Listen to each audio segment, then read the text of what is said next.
ये आदमी अपने आप को मसीहा बताता है। ये आदमी कहता है कि मैं सड़क पे उतरूंगा अपने समाज के लिए, आंदोलन करता है, झगड़ता है, लड़ता है, हमारे युवा साथियों को लेके पहुंच जाता है। फिर क्या होता है? हमारे युवा साथियों पे मुकदमे होते हैं। साथियों नमस्कार, मैं सत्यानंद स्वामी और आप देख रहे हैं Satya express. Who was the first prime minister of India? हम लोग यही जानते थे कि Jawaharlal Nehru is the first prime minister of India और सभी को यही पाठ पढ़ाया जाता था।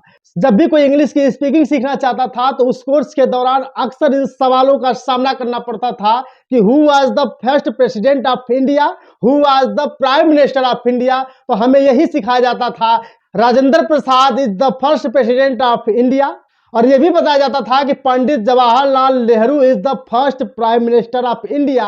लेकिन उस समय की जो आज़ादी हुआ करती थी 1947 में देश को आज़ादी मानी जाती थी, लेकिन एक ऐसी मल्लिका अभिनेत्री नेत्री जिनका नाम है कंगना रनौत हमेशा से अपनी अपनी बातों को लेकर ट्रोल हो जाती हैं। उनको आज़ादी सन 2014 में मिली थी। एक इंटरव्यू के दौरान कंगना रनौत ने ऐसी बात कह डाली है कि ट्रोल होना शुरू कर दी गई है।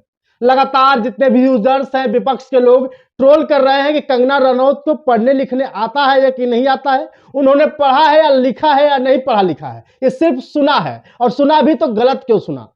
आजकल ये वीडियो सोशल मीडिया पे बहुत ट्रेंड हो रहा है कि Subhash Chandra Bose is the first prime minister of India. कहां गए? यानी वो सुभाष चंद्र बोस नेताजी को वो देश के प्रथम प्रधानमंत्री बना देते हैं। जब एंकर पूछती है कि भैया वो तो प्रधानमंत्री नहीं थे, तब उन्होंने कहा कि इनको छुपाया गया था, देश में लैंड नहीं करने दिया गया था। लेकिन अभिनेत्री है, बीजेपी की नेत्री है, लेकिन बीजेपी के नेत्रियों के नेताओं की बात करें तो उनके ज्ञान से कोई मतलब नहीं होता, उनके डिग्री से कोई मतलब नहीं होता। अगर डिग्री और नॉलेज अगर एक साथ होते तो कंगना रनौत जैसी ठुमका लगाने वाली अभिनेत्री का ट्रोल होती हुई नजर नहीं आती। जब देश की बेटियों के साथ गलत बर्ताव होता है तो चुप रहती हैं, मणिपुर जैसी घटना घट जाती है तो चुप रहती है, हाथरस जैसा कांड हो जाता है फिर भी चुप रहती हैं, और अब कह रही हैं कि मैं बहन बेटियों के लिए, माओ बहनों के लिए मैं चुनाव लड़ रही हूं ताकि उनको सम्मान मिल सके। खैर,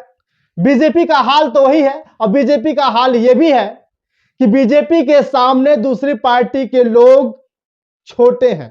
बीजेपी के नेता कुछ भी कह सकते हैं और छोटे नेताओं को मानना पड़ेगा, जैसे कि ओम प्रकाश राजभर के इस बेटे का हाल है।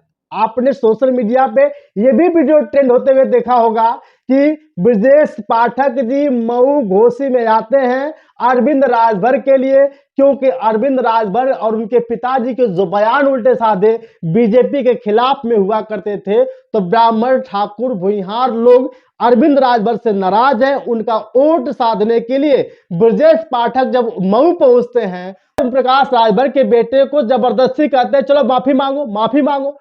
अब भैया ये तो सही है माफी मांगना, लेकिन दंडवत प्रणाम भी करना पड़ जाता है ब्रजेश पाठक के सामने।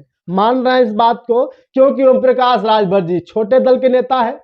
खैर, ओम प्रकाश राजभर जिसके साथ जाते हैं कुछ कला तो कर ही देते हैं, लेकिन इस बार बीजेपी के साथ आए हैं, देखना होगा क्या होगा। पिछले लोकसभा में उनके साथ तो नहीं थे, लेकिन ओम प्रकाश राजभर के बेटे अरविंद राजभर इस बार लोकसभा घोसी से चुनाव लड़ रहे हैं। अब देखना बाकी होगा कि क्या दंडवत प्रणाम उन्हें आगे लेकर आता है या सिर्फ दंडवत प्रणाम कर ड्रोल होना जरूरी था। अब उन्हीं के जाति के लोग, राजभर लोग भी नाराज हैं। अब वो कह रहे हैं कि मेरा क्या होगा, क्योंकि ओम प्रकाश राजभर के बेटे अरविंद राजभर ने तो मट्ठा ही टेक लिया। मेरे प्यारे साथियों, सोचना बहुत जरूरी है। बहुजन समाज पार्टी की मुखिया के भतीजे आकाश आनंद जी आज नगीना में रैली कर रहे हैं। धीरे धीरे बहन कुमारी मायावती भी रैलियां करना शुरू करेंगी।